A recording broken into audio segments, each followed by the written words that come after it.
And we're live. This is John Bush with the Live Free Now show, bringing you the news, views, tips, and tools you can use to live free and prosperous life, free, prosperous, and healthy life.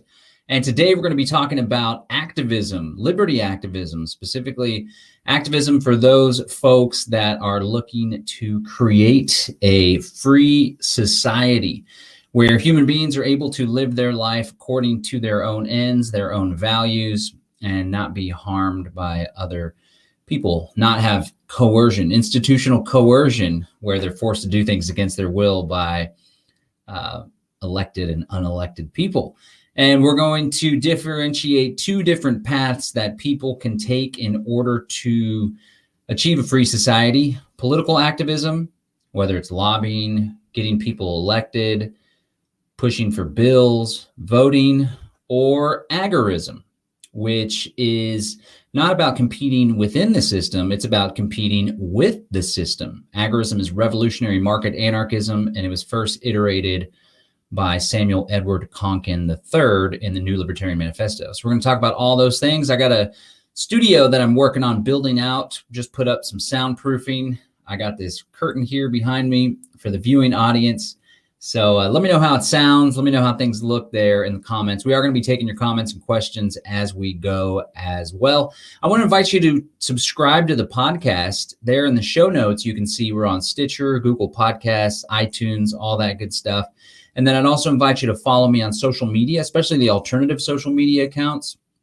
I recently set up MeWe, Parler, Float, which is run by some fellow voluntarists and crypto folks, and Minds. There doesn't seem to be a lot of action on Minds, but the other ones seem to be hopping quite a bit. And I want to invite you to subscribe to our newsletter.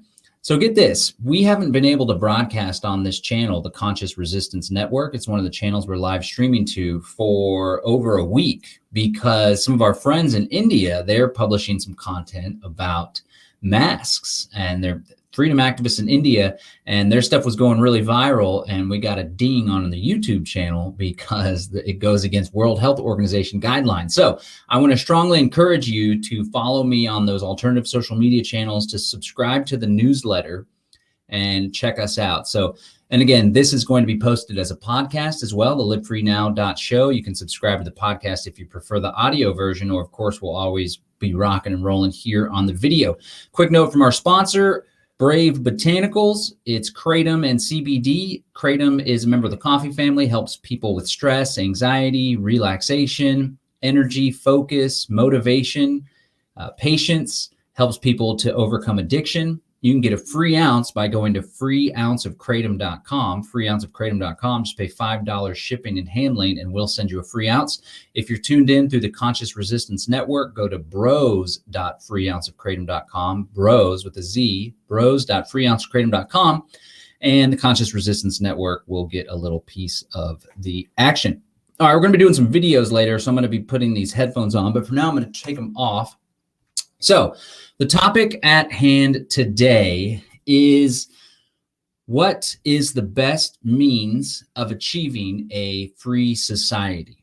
And I myself have been an activist for going on 20 years. Started off as an activist for truth, 9/11 truth, and exposing people to the idea that there's a small group of people that have been conspiring for decades and centuries in order to create a one world totalitarian government.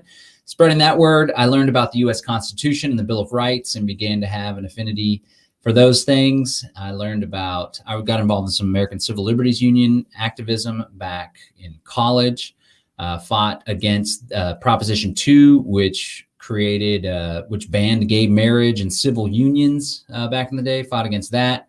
It passed in the state of Texas, but it was later overturned through courts and stuff. And, when I learned about the Constitution, really started diving deep into that. And around that time, I was exposed to Dr. Ron Paul and libertarianism. And finally was like, this makes sense. This is what I've been looking for. This is my political philosophy, non-aggression principle, free markets, people leaving one another alone, right? Like Ernest Hancock says, there's two types of people in this world: those that want to be left alone and those that just won't leave you alone. And so I got involved with the Ron Paul campaign in 2007, 2008. and really learned a lot about activism. And I was a youngster and had all sorts of mentors and everything.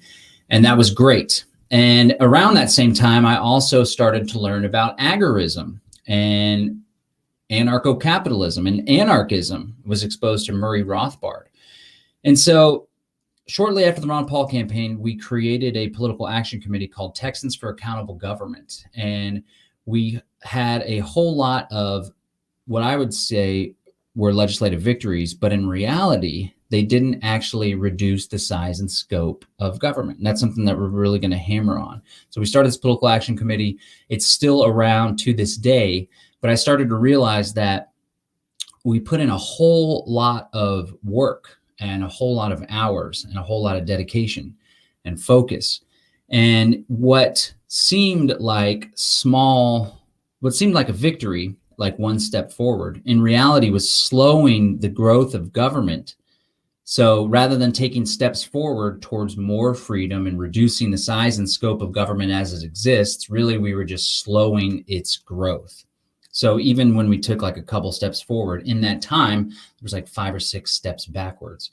So I started thinking like, man, maybe this isn't the best use of our time. Maybe this isn't the best type of activism. And that's about the same time that I started really focusing on the creation of alternative institutions. I called them parallel institutions at the time. Alternative currencies, growing your own food, mutual aid, mutual defense. And this really became a big focus of my activism. So I want to, oh, look at this guy. Not being a narcissistic dickhole would help society a whole ton. Well, thanks for the contribution, Skylar Ralex. I assume you're talking about me, but whatever. Go ahead and comment. We love the love. We love the hate. Haters make me famous. It's all good either way. So I want to focus in on a couple stories from my activism and relate how I think there's a better way to do things. And then I want to share some tips and advice if someone is to engage in political activism or political activism exclusively. I think there's some strategies and some routes that are best suited for that.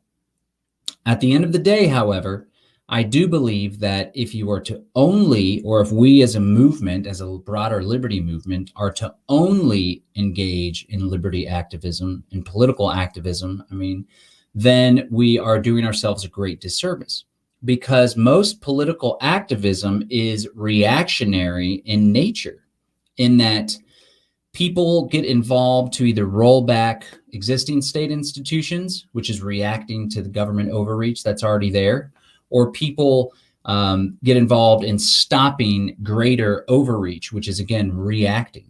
I think what we need to do is adopt a proactive approach to activism, whereby we set big goals. A lot of people just focus on the election of the day, the issue of the day.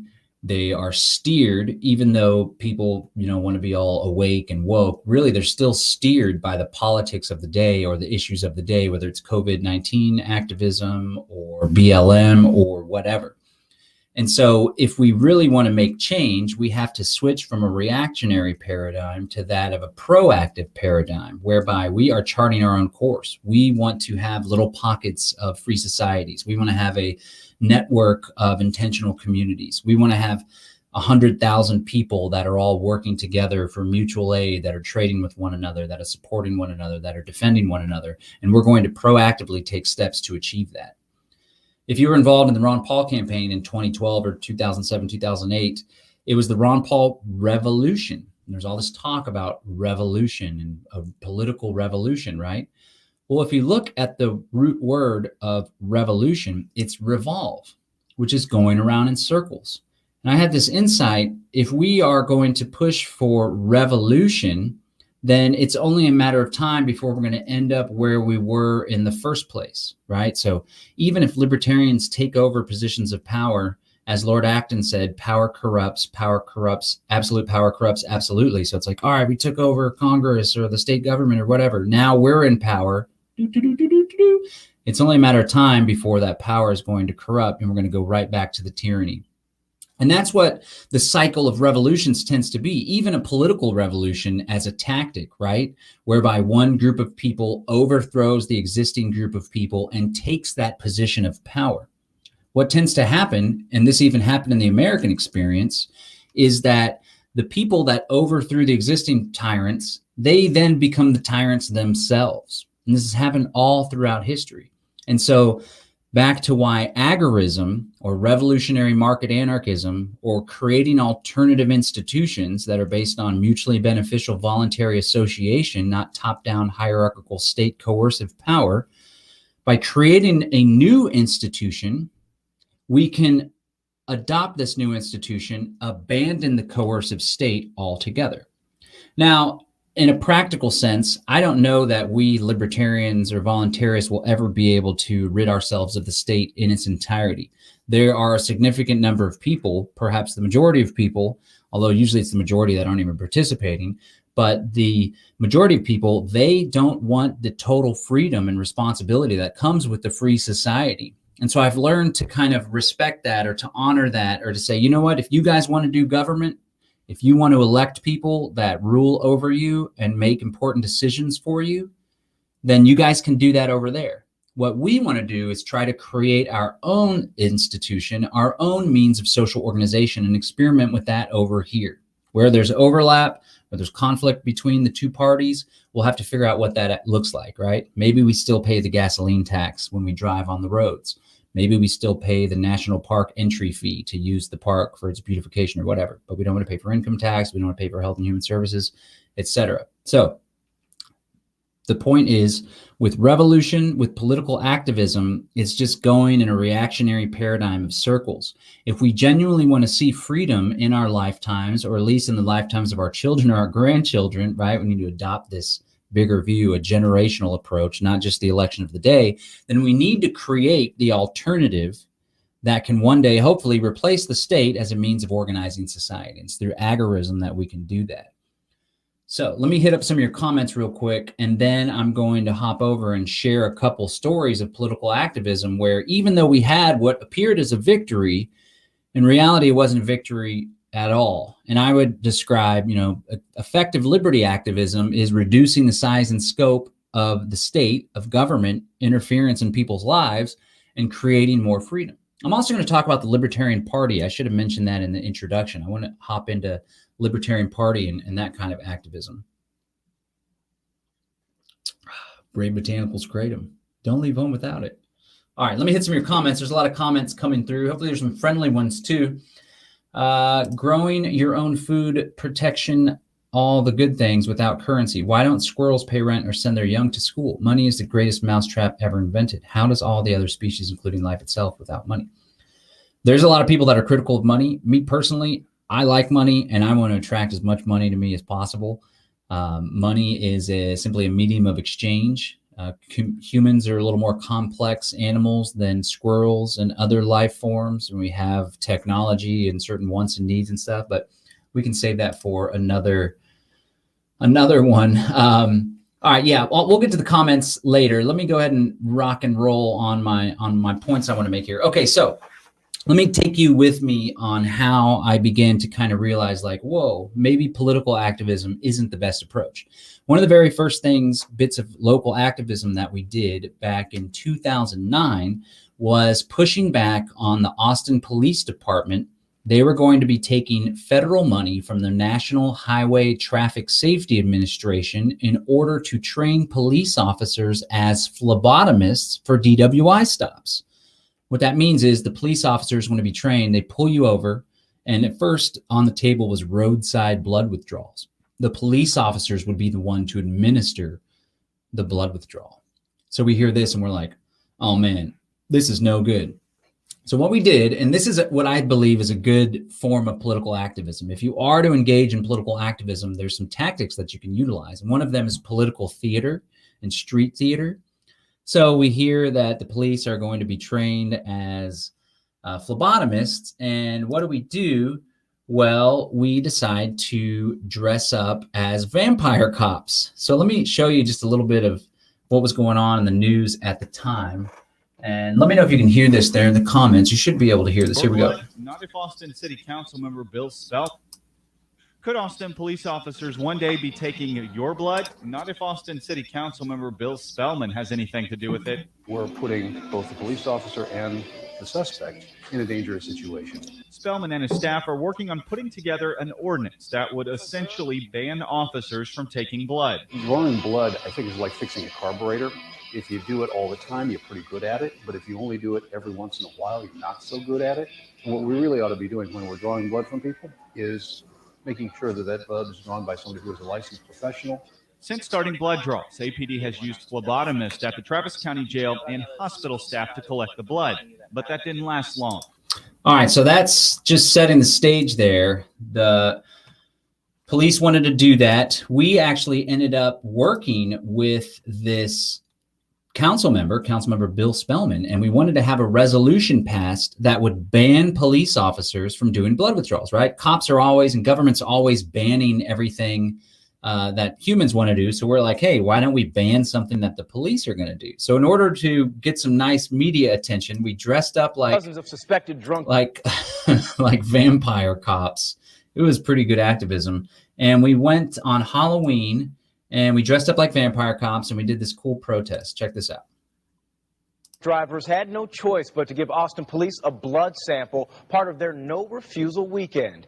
But last night, there were plenty of people downtown who wanted to give authorities a piece of their mind instead.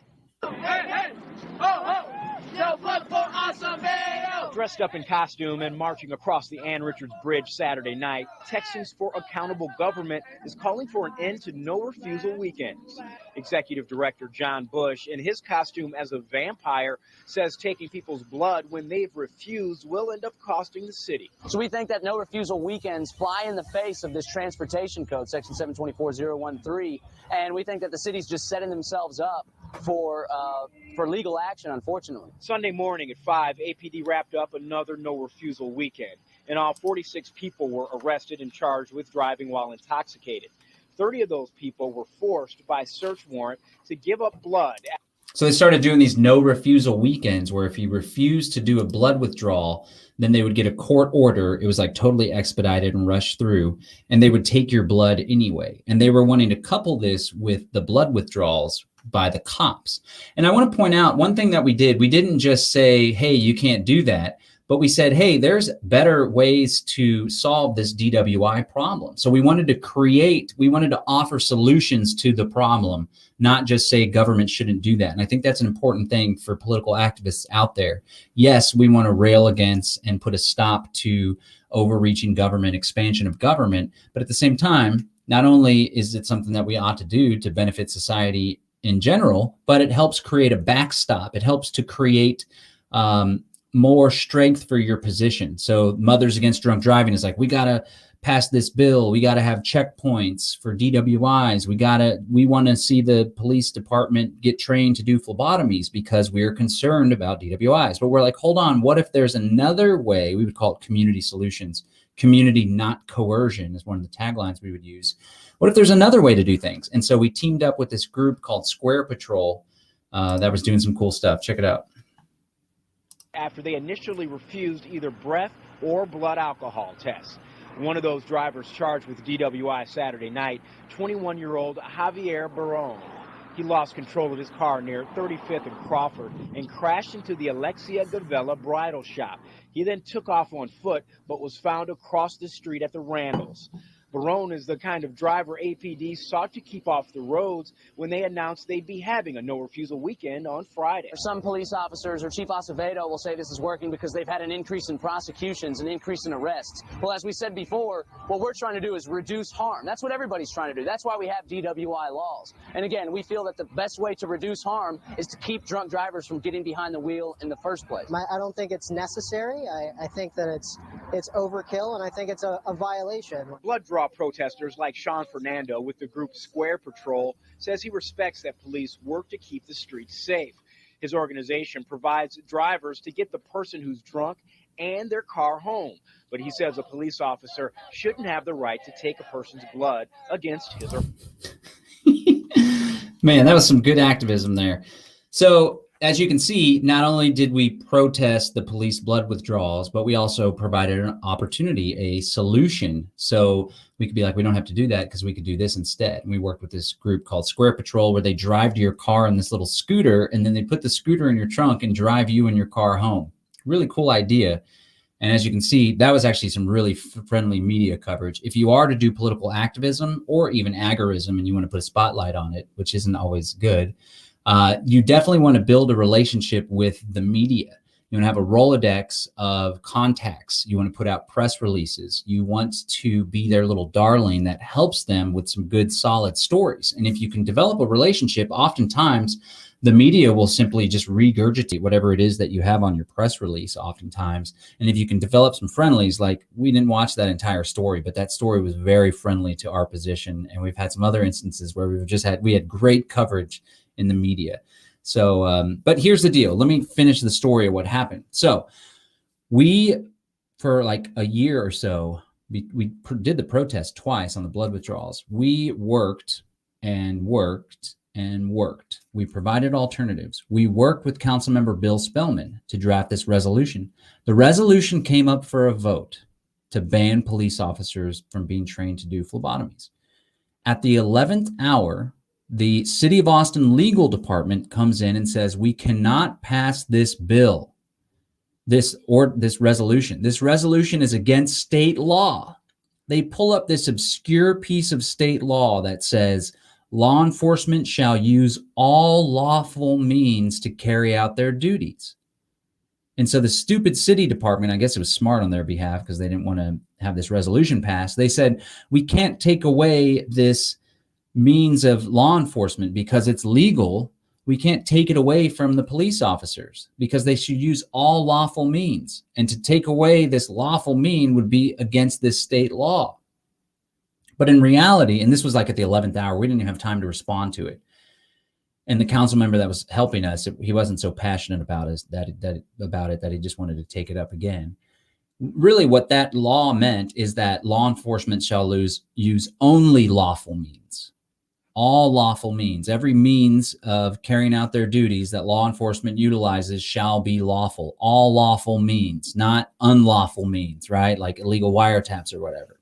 And so the ordinance didn't pass. The resolution didn't pass. Now, I will say because of the public pressure, we managed to prevent the police officers from being trained to do phlebotomies because there was just so much mud on the face of the police department and so many people were against it because we made such a stink about it with these protests and with this resolution and stuff. However, they continued to do their no refusal weekend and they continued to get federal money and they continued to ramp up their DWI enforcement. So while we did put a lot of activism, a lot of energy, a lot of money, a lot of time into organizing these protests, putting out the media, press releases, working with these other groups, we put a lot of time. We didn't reduce the size and scope of government as it was. We slowed its growth and slowed the level of intervention slightly, but we didn't create more freedom in our lives. Does that make sense? See the distinction? A lot of political activism is focused on stopping new, bad, scary things from happening, right? And so when we get in that reactionary paradigm and we're constantly focused on stopping the biggest boogeyman and the latest form of political encroachment into our freedom, then we aren't actually creating more freedom, which is why agorism and alternative institutions are so important. So I was still in this spot where it's like, hey, we got to do activism, political activism, Texans for Accountable Government. And like I said, you know, that could be chalked up as a victory, but it's an empty victory when you really look at it from an analytical perspective, like I wanted to do, right? We celebrated, we did some fundraisers, we, you know, patted ourselves on the back as an organization. But at the end of the day, it wasn't satisfying for me. I'm not looking for these little empty victories. I genuinely want a free society that I can enjoy in my lifetime, or at least my children can inherit more of a free society without all this COVID tyranny and all this crazy stuff. In order to do that, we really need to create an alternative. Okay, so the next bit of political activism that we did centered around fusion centers. And this is a huge story that really was a big eye-opener for me as far as my shift and descent into anarchism and away from political activism, right? And so fusion centers are multi-jurisdictional law enforcement centers that merge the local, state, and federal law enforcement information gathering and intelligence sharing capabilities.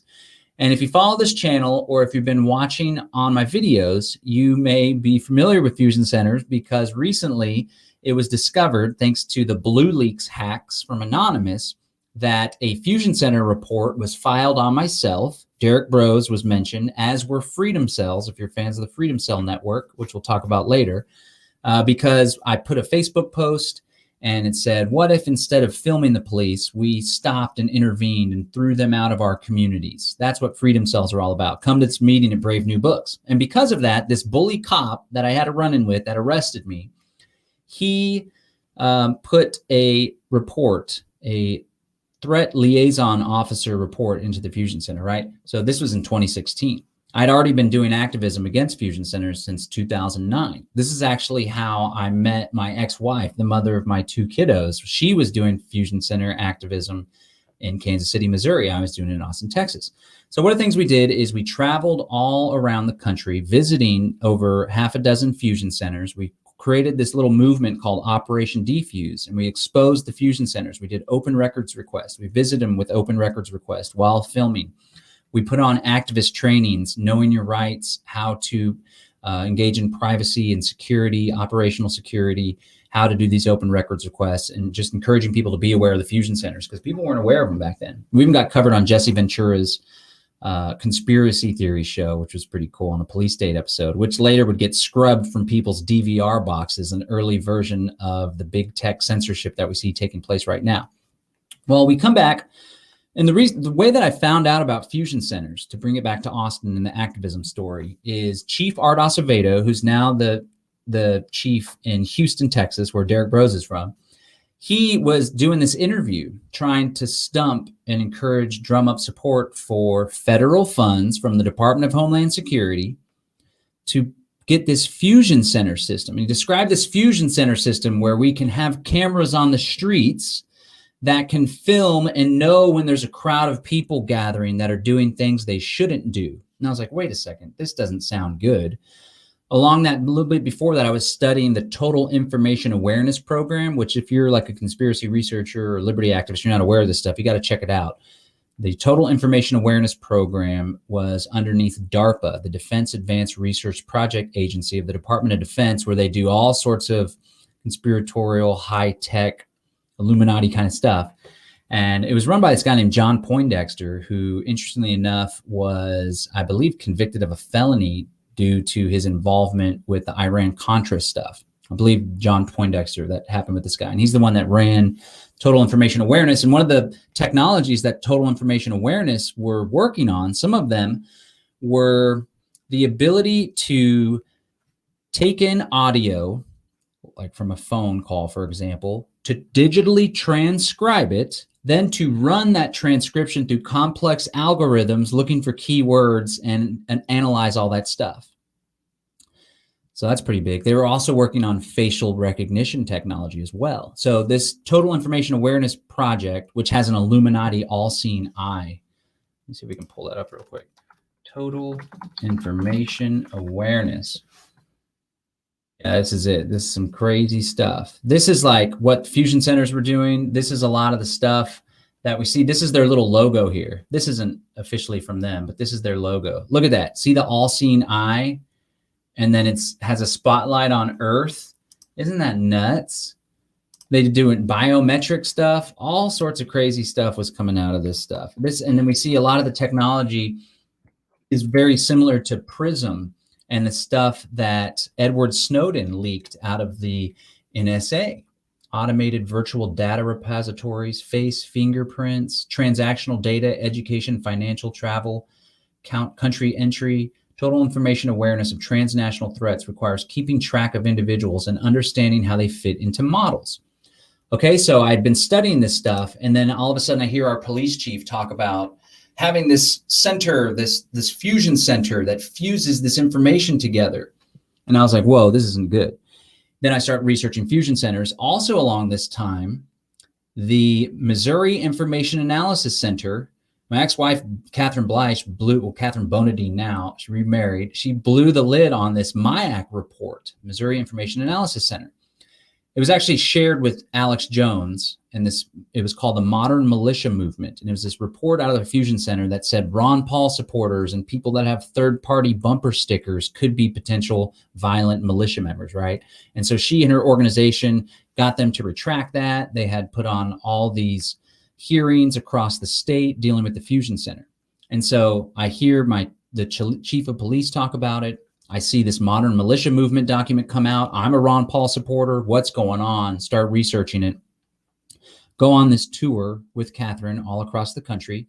Come back, and here we have the Austin Police Department is ready to roll out what they call the Austin Regional Intelligence Center. So we took action. We got deeply involved with the drafting of a privacy policy, right? We tried to stop it altogether.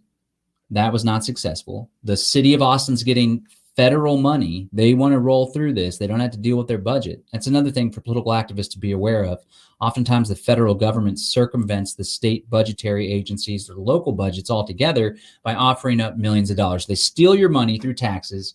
Then they give it back to the local and state governments through the form of grants in order to take away your rights, surveil you, enhance the police state. It's like paying for your own oppression, really. It sucks.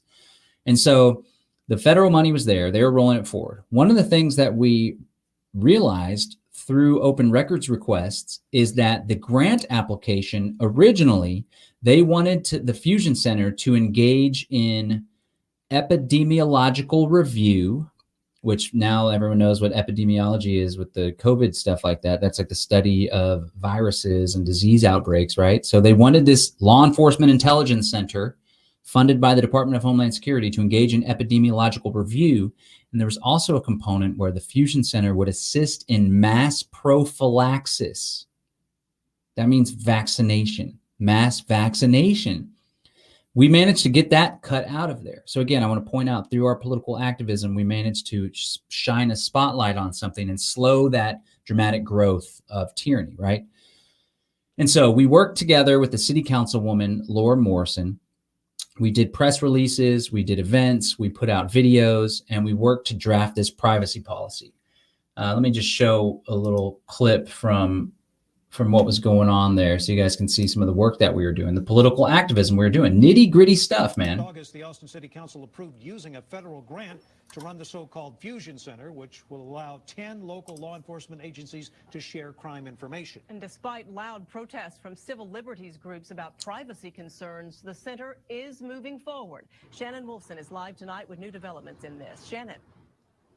Yeah, that center would be headquartered here at the Department of Public Safety campus on North Lamar. But at issue right now is that privacy policy in the works for the center. Opponents say the policy needs further review and is being rushed through the Public Safety Commission by some members of that commission. Now, we want you to watch what happened tonight right after the commission approved the privacy policy to be sent to the city council.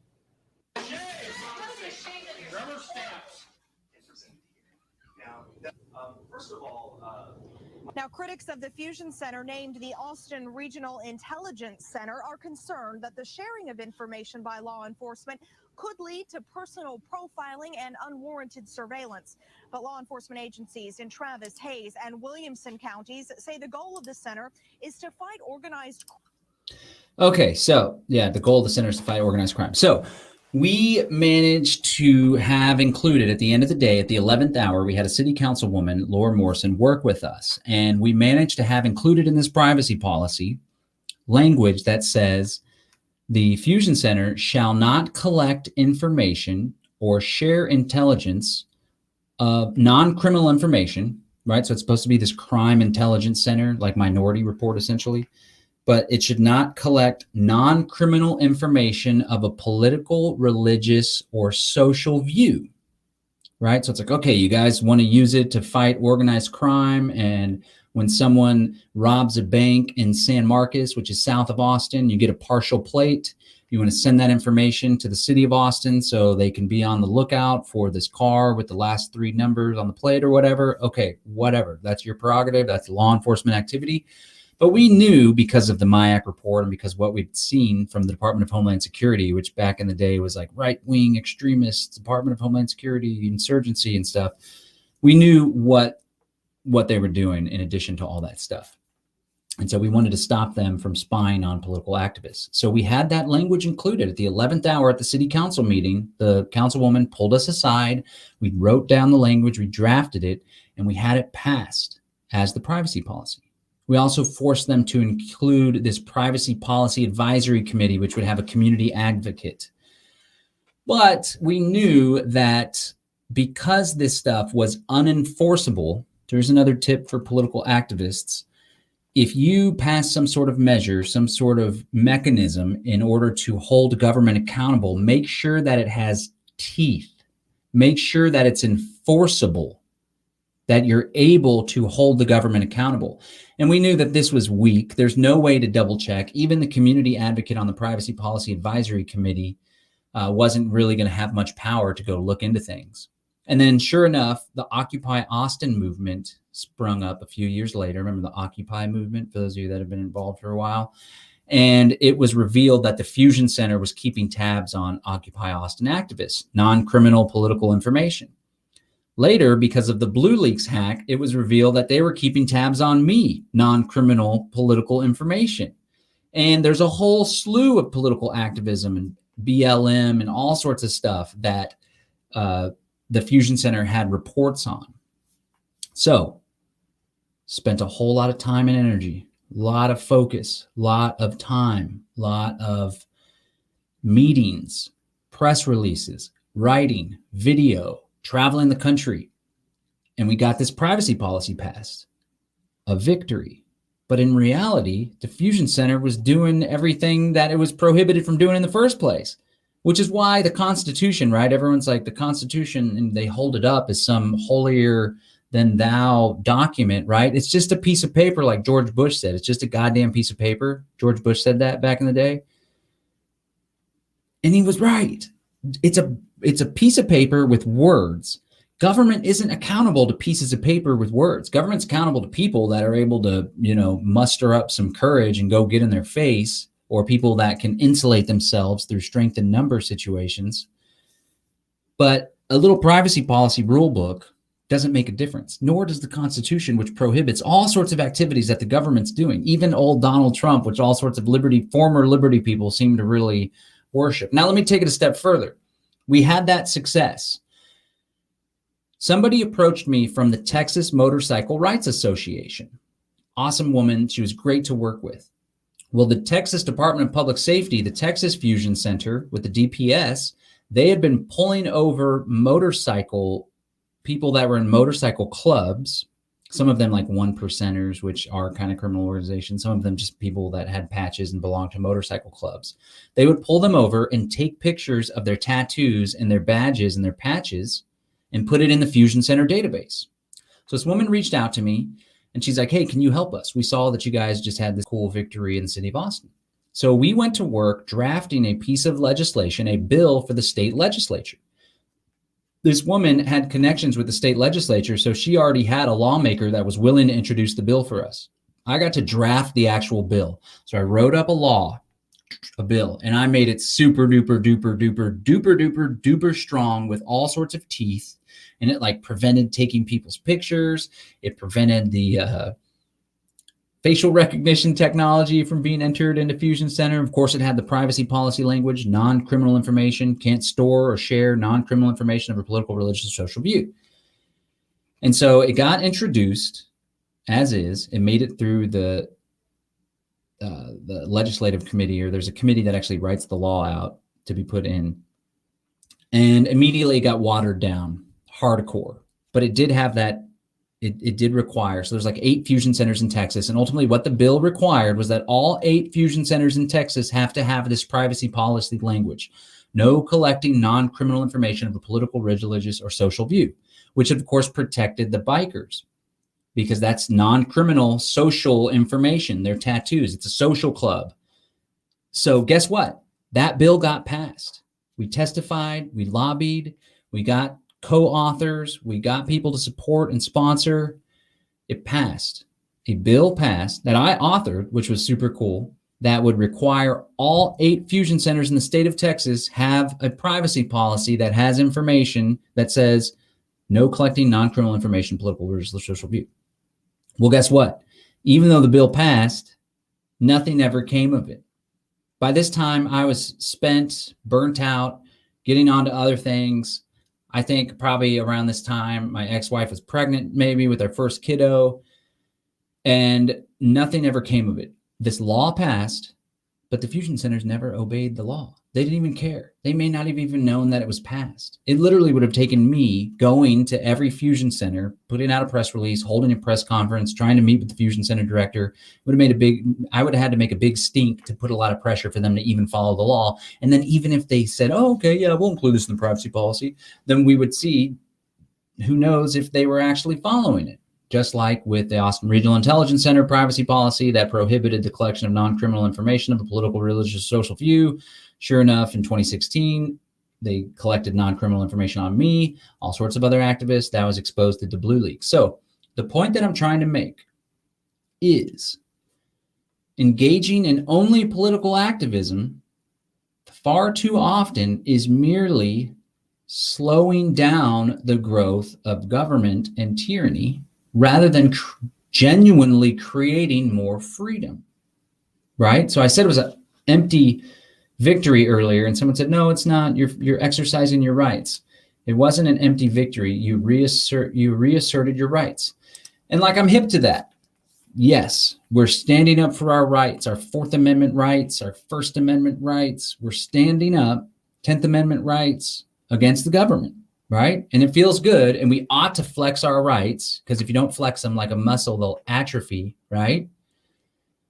But the point that I'm trying to get at is, like, wouldn't it be nice if we didn't have to do political activism our whole damn lives? We weren't constantly on the defensive against this institution of government that's just hell-bent on taking our freedom away.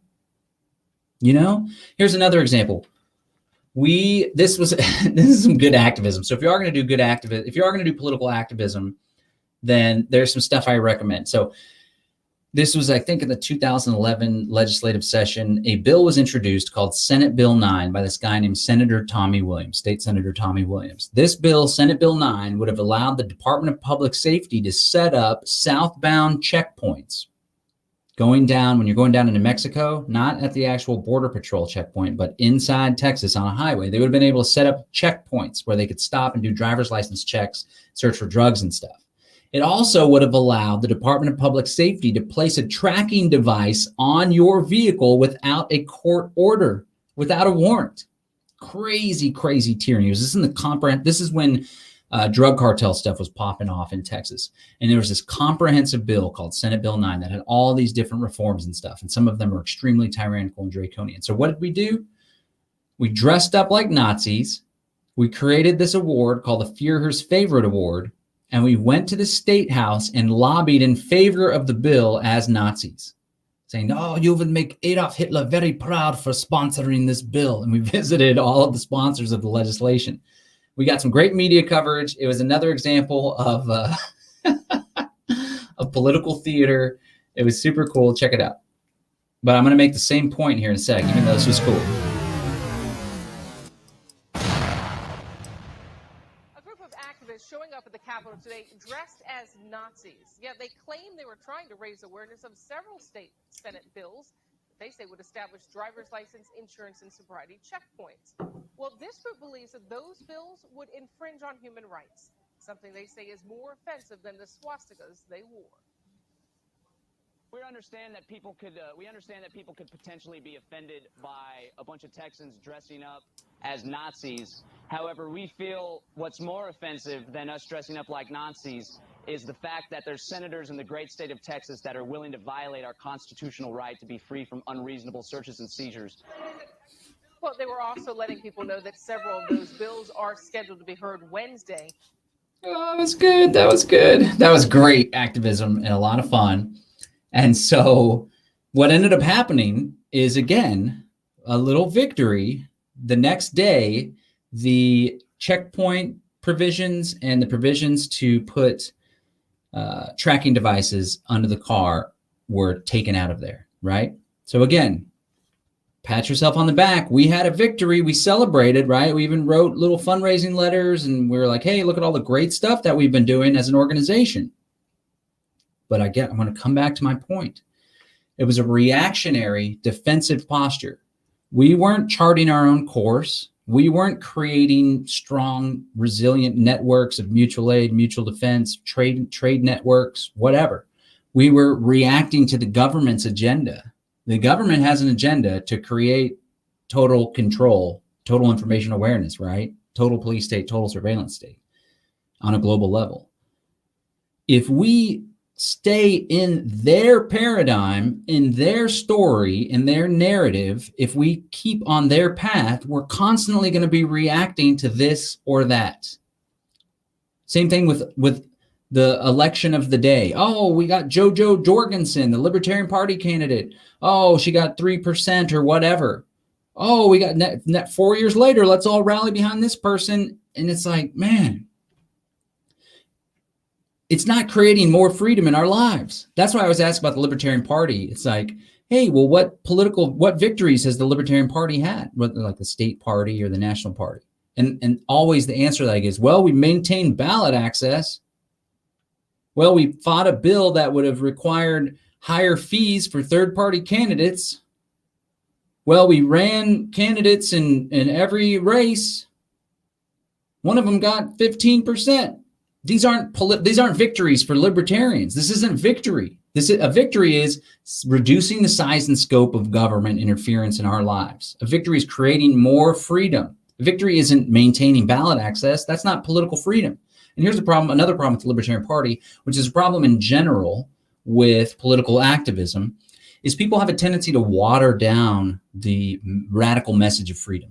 Right? This is why Ron Paul had such a following and created this Ron Paul revolution, which birthed the modern liberty movement. It's because he spoke truth to power. He didn't water down the message. Rand Paul, yes, he got elected to Senate, but he didn't have the cult following like Ron Paul did, because Rand Paul watered down the message. There's a little more of a conservative approach. The Libertarian Party far too often is conservative light, right? At least JoJo Jorgensen has more platitudes and is more philosophically consistent whenever she's sharing the philosophy of liberty and talking about markets and so on and so forth. But there's a tendency with candidates to appeal to the most voters, and so they water down the message rather than coming out hardcore. And so if there is to be a Libertarian Party, in my opinion, which is the original purpose of the Libertarian Party, it would be to educate people about the philosophy of liberty, right? If you are to be a Libertarian Party at the state level, rather than try to get everyone elected, I would play kingmaker. So I'd be like, all right, we're going to try to find the low-hanging fruit where there's an election that's a tight race between a Democrat and Republican. And we're going to get involved in that election, and we are going to go at it 100% with the sole purpose of unelecting the incumbent. So if it's a Republican incumbent and they've been doing a bunch of tyranny and stuff, and there's a Democrat running, you get in as a third-party candidate, and you just start throwing shots at the incumbent, just pounding on the incumbent. Boom, boom, boom, boom, boom, boom, boom, boom, boom. Then they get unelected. And you're like, hey, this was a victory for us. Then when it comes time for the state legislative session, maybe you've unelected 2 or 3 people. They see you as a kingmaker. And they're like, wow, we better take these guys a little more seriously. And then you focus on like 1 or 2 big issues, like legalizing marijuana or doing this or that, whatever. So at the end of the day, I'm going to start talking about what we can do instead, right? At the end of the day, if we get caught in this reactionary paradigm, then we're constantly going to be following the course of the enemies of liberty rather than charting our own course. We're going to be constantly reacting. And even when we have a victory, which is like, oh, wow, we stopped that growth of government, we're not actually reducing the size and scope of government. Okay, so what I think that we could do in order to create more freedom is to create an institution that genuinely protects those freedoms. Strength in numbers, mutual aid, mutual defense compacts, trading amongst ourselves, cryptocurrency, barter networks, silver dimes that are traded in exchange for goods and services, right? We got to get out of the revolution, the revolving mindset, and to an evolving mindset. Human beings at this point in history We have moved beyond the need for a coercive state. I would argue there never was a need for a coercive top-down hierarchical state superstructure that controls all sorts of stuff on a mass geographic scale. There never was a need for that. But now with the technology that we have, with the interconnectedness that everyone has, with the internet, we can fulfill our wants and needs and solve our common problems without a state. It's already happening all over the place. Cryptocurrency is a perfect example. Here we have a global institution, a global network that requires no hierarchy whatsoever. It doesn't require no coercive hierarchy, right? It has no hierarchy. It's a decentralized peer-to-peer network operating on anarchist principles that's functioning, that people can exchange value. A lot of people made a lot of money off of, right? And everyone has this faults and whatever. Maybe it's the NSA, blah, blah, blah, blah, blah. But the point is, it wasn't the NSA, in my opinion. The point is, we have a working, living example of an international institution that doesn't have any hierarchy or any state control or even any corporate or company control. It's legit decentralized peer-to-peer. Why can't we have such a thing for the way that we organize ourselves socially? So what I would argue is what's more effective if you want to create a free society than political activism is creating alternative institutions, creating them, proliferating them, furthering them, advancing them, growing them, spreading them, supporting them, encouraging the use of them, right? And that's what agorism is all about. Agorism is revolutionary market anarchism. It is not competing within the system, but competing with the system, creating entirely new systems that are based on mutually beneficial voluntary association, peace and freedom, working together. So some examples of what you can do, right? Agorism also talks about counter economics, the counter economy, which is the creation of black and gray markets. Black markets being those things that are expressly prohibited by the state, gray markets being those activities, those goods and services that require permission in order to engage. To further this kind of stuff, to develop black and gray markets, networks, peer-to-peer networks outside of the scope and the purview of the state. As we grow these, the idea is more and more people will get involved. We got our own food co-ops. We have our own medicine, natural medicine networks. We have our own unlicensed naturopathic doctors that don't care what the FDA has to say. They're prescribing unapproved food and drugs. Woo. We have our own currency networks. We have our own health share program, right? Everyone's like all worked up, like, oh man, Obamacare, insurance premiums, force this, force that. And meanwhile, it's like, why don't we just, I use a health share. Costs a couple $100. If I get in some cataclysmic emergency, I pay up to $1,000. Everything else is covered. There's no reason why we can't create our own decentralized crypto-based health share or whatever, right? What about our own form of arbitration, an arbitration network? We don't need the judges, right? What about our own mutual defense compact or our own private security agencies or our own training infrastructure where the people in our network and our community are all trained how to use firearms safely and proficiently in defense of themselves, their families, and their communities, right? And so the idea is we start to grow these alternatives, we engage in these alternatives. We have our own organic food networks. We have our own means of communication. David Evans talking about CB radios. We're not dependent on all of the big tech communication networks or the AT&T phone. We have a ham radio network. We have repeaters of this, CB that, mesh networks for Wi-Fi.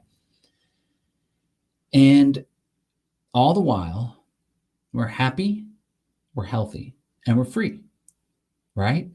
And we're just over here shining, doing our thing, not needing this whole other, so that I'm trying to create some alternatives here, two different paths, political freedom, agorism. And so over here, you got two parties competing, fighting one another. Even the Libertarian Party are getting involved. There's like Twitter wars and nasty stuff. And it's like the Biden and the Trump and the Democrats and Republicans and like blah, blah, blah. And like all the Democrats are fed up. All the Republicans are all reactionary and BLM and malicious stuff, Boogaloo Boys. And everyone's like blah, blah, blah, blah. We want control of this institution of government, or we want to overthrow these people. And it's like blah, blah, blah, blah, blah. It's a bunch of shit. It's disgusting. It's pathetic. It's irritating. It's aggravating. It's frustrating for the people involved. And it's just like, whoa. Look, just picture just shit, like literal, just shitty stuff going on over here. And then meanwhile, we have over here, freedom, cooperation, helping our fellow humans, no police abuse, no people stealing money from one another, calling it taxes. So we start building this up here, right? And the idea is we chart our own course. You have the Illuminati, and they're like, man, they got roundtable groups, the Milner Group, the Rhodes Scholarship. You got the Council on Foreign Relations, Trilateral Commission, the Rockefeller Foundation. And these guys have adopted a intergenerational plan, a plan that spans centuries, and they pass it on to their children, and they carry it forward through the Rhodes Scholarship, right? Through the Rockefeller Foundation that can put all sorts of hundreds of millions, billions of dollars, and it's like all charted course, right? So they have their Illuminati. We need to have an Illuminati of liberty, for real, where we meet in secret, or we just be public about it. We're just loud and proud. Here's what we want to do. We want to genuinely create a free society, and we're going to tell you all about it. Or it could be secret with little secret plans, right? But we need to adopt a bigger picture, multi-generational approach to liberty, not just Jojo Jorgensen and freaking Gary Johnson, or not just pushing back on this candidate or that candidate or this policy or that policy. No, we need to say like, hey, what do we need to do today in order to lay the foundation for tomorrow? Tomorrow being 5, 10, 20, 50, 100 years. Okay? We need to think outside the box, outside the ballot box. Think outside the ballot box and act outside the ballot box. One of the things that we're doing along this line over here, not the shitty stuff over here, is we created a network called Freedom Cells, the Freedom Cell Network. Right now we have over 3,500 people participating. Senate Transportation and We have over 3,500 people participating. And we are organizing ourselves into small groups that we call inner cadres. So get together with around 8 people. 8 is the number of people where there's most creativity, most effectiveness. It's enough people to have some ideas to get things done. It's not too many people, so there's infighting or there's a lack of group cohesion. So you organize yourself into these small little groups of 8, work together on mutual goals, food storage, firearms training, off-grid communication, encrypted communication. Then you encourage the creation of other groups of 8. And then those 8 groups of 8 form together to create a middle cadre. Oftentimes you start with like 20 people or 30 people. You break up into groups based on interest, based on geographic area, who's in the close proximity, and you work together.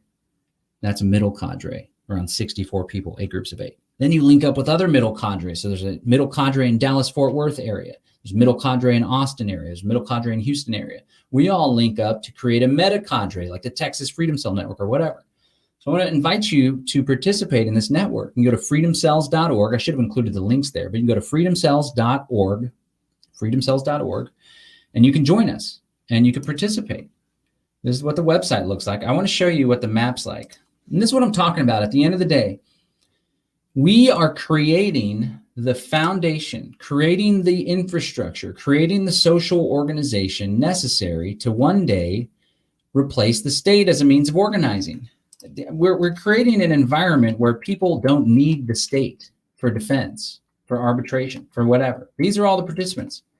There's over 3,500 people, and there's cells and groups all across the world. So this isn't just like hairy-fairy ideas anymore, or we're not writing essays or theorizing what can we do to create more freedom in our lives. We're out there doing it. And it's a very beautiful thing. Look at this huge pocket here. There's a bunch of people in the Houston area. Here's the Austin area, all over the world. This is just one example.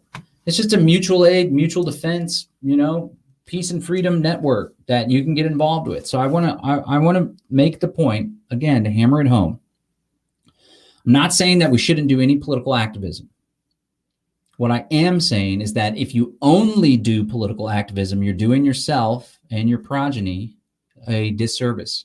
Because if you only do political activism, then you're caught in the reactionary paradigm of the day, where you're following the lead of the state, you're following the lead of the enemies of liberty.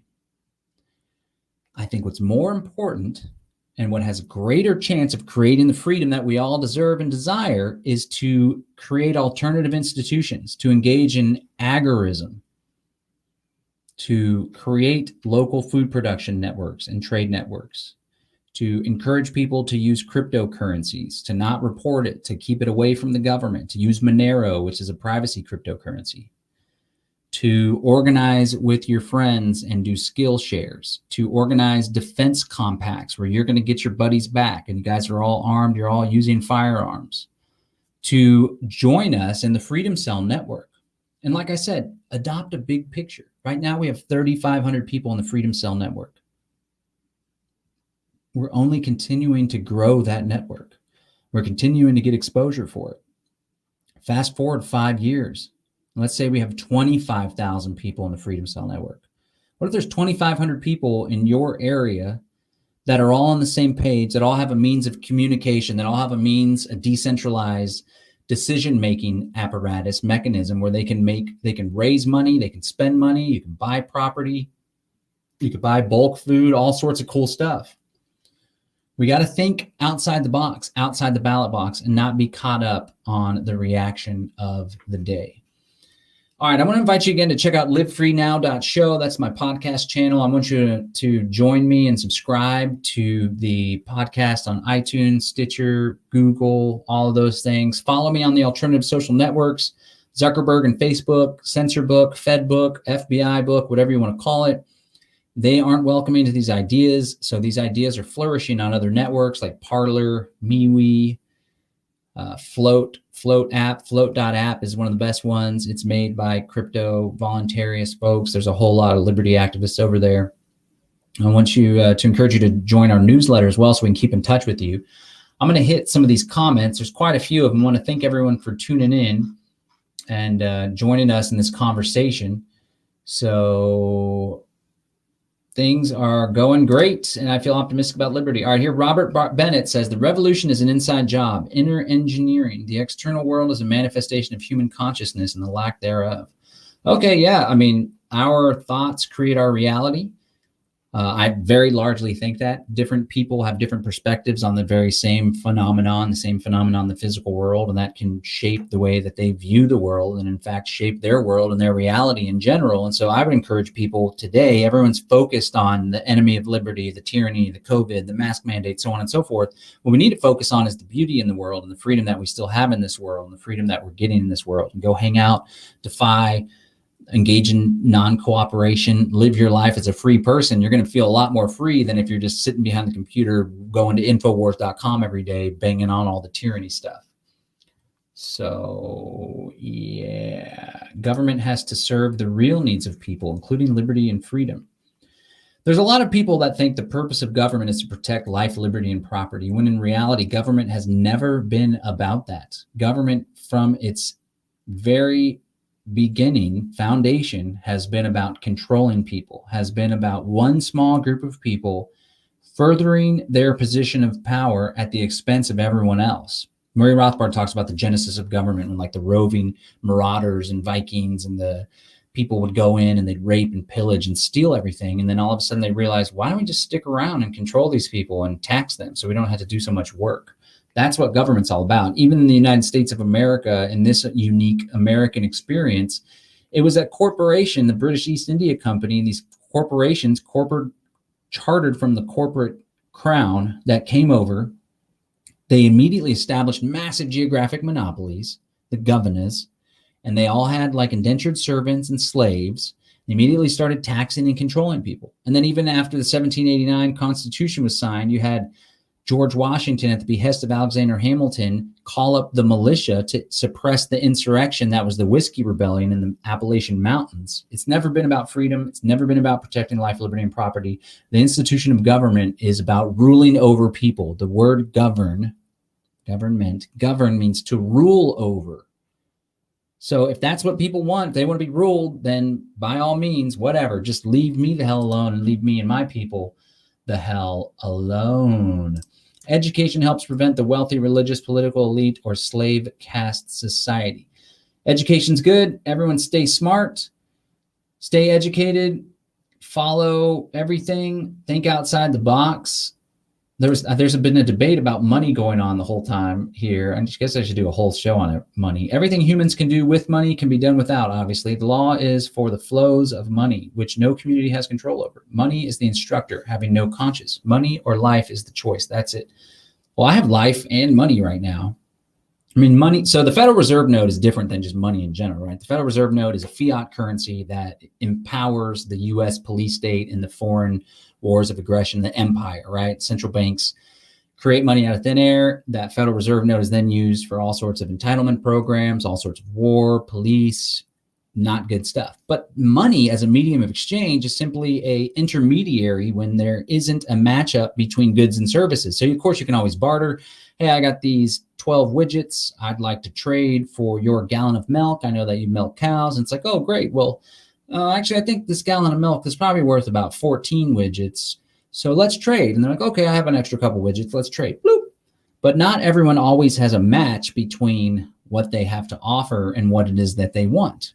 And when there isn't a match, that's where money comes in as a medium of exchange, whether it's conch shells, cigarettes in jail, dollars, silver dimes, cryptocurrency. I think that it's valuable for a global economy, even a local economy, to have a medium of exchange whenever there isn't a match in wants and needs. I personally, to tell you the truth, I like money a lot, and I want money to flow to me. And money has been flowing to me lately. If you think money's evil, if you think money is like, we can't have money, we got to choose between money and life, then you're not going to have money. You're like dispelling money. You're expelling it. You're like, money, stay the hell away from me, right? And I don't know, a lot of people don't want to be super rich or filthy wealthy financially, but that's something that I have my eyes set on. I want to make hundreds of millions of dollars and use it to benefit the world and create more freedom, benefit myself, my family, pool in the backyard, vacation, private jet. That's what I'm all about. So we got a radical divergence there. I love money and I want money to flow to me. I'm not a fan of the Federal Reserve note, I should say. But yeah, I could do a whole episode on money and economy and stuff like that. Law enforcement is a psychological state. All we need to do is improve the collective psychology by living in truth, which is neither left or right. Money is cheese to total control of life. Yeah, I'm with you on the psychology, collective psychology and stuff. Although I'm okay with having money on that stuff as well. Haven't you got the breathalyzer test there?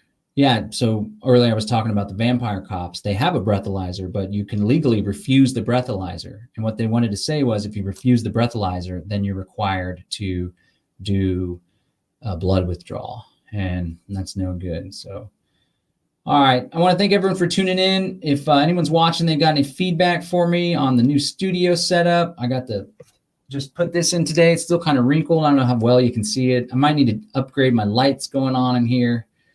But yeah, this guy says, absolutely, changing the dynamic of elections to target removal of incumbents would be an effective strategy.